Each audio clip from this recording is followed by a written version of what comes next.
I have a glove into which I can put your whole city. I sent the Armada against men, not God's winds and waves.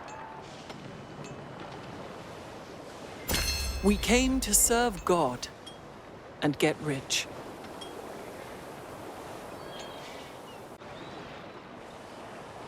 Armada. The European empires of the 16th to 18th centuries were built on sails. Ships designed for intercontinental travel were large and valuable, as was their cargo.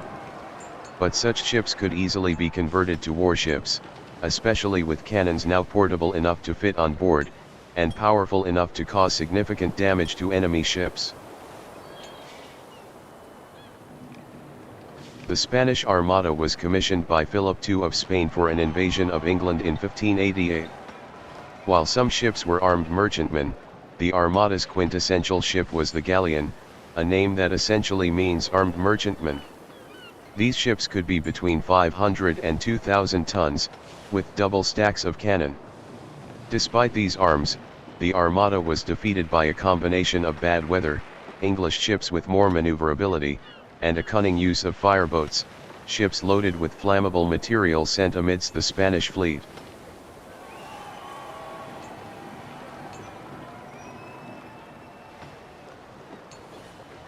Council of the Indies. The supreme governing unit of the Americas and East Indies, the Council of the Indies was created in 1524 to manage the rapidly expanding Spanish Empire. Before this, adelantados, contracts awarded to adventurers, had been extremely lucrative for individuals, but the system represented a threat to centralized Spanish authority. The council replaced this old order. It was largely independent but reported directly to the monarch and oversaw New World taxation, expeditions, and wars. Oddly enough, the council remained in Spain, despite its need for regular contact with the Indies. It included the Casa de Contratación, the body that oversaw trade in the New World.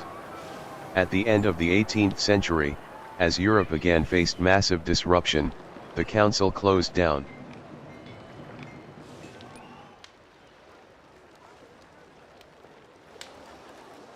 New World riches. Spanish expansion had three interrelated goals: gold, glory, and God. Regarding the first, a global world allowed Southeast Asian crops, e.g. sugarcane, to flourish in a new environment, e.g. Hispaniola, when farmed using enslaved African labor, resulting in European profit. The mines that enriched the Inca and Aztec empires could also be exploited for Spanish gain, or taken to trading stations in Manila and exchanged for Chinese goods, which proved even more profitable. This stitching together of all the known continents birthed the first truly global economy, though the Silk Road had been uniting Africa, Europe, and Asia for millennia before. The brutality of this extraction should not be underplayed. While Isabella castigated Columbus for enslaving indigenous Americans, Spanish colonies relied heavily on the exploitation of local groups. Individual governors, landowners, and adventurers stood to gain incredible riches, but these did not immediately translate to gold and glory back in Europe. Indeed, much of the wealth from the New World fell to waste in failed and ill-run wars on the European mainland.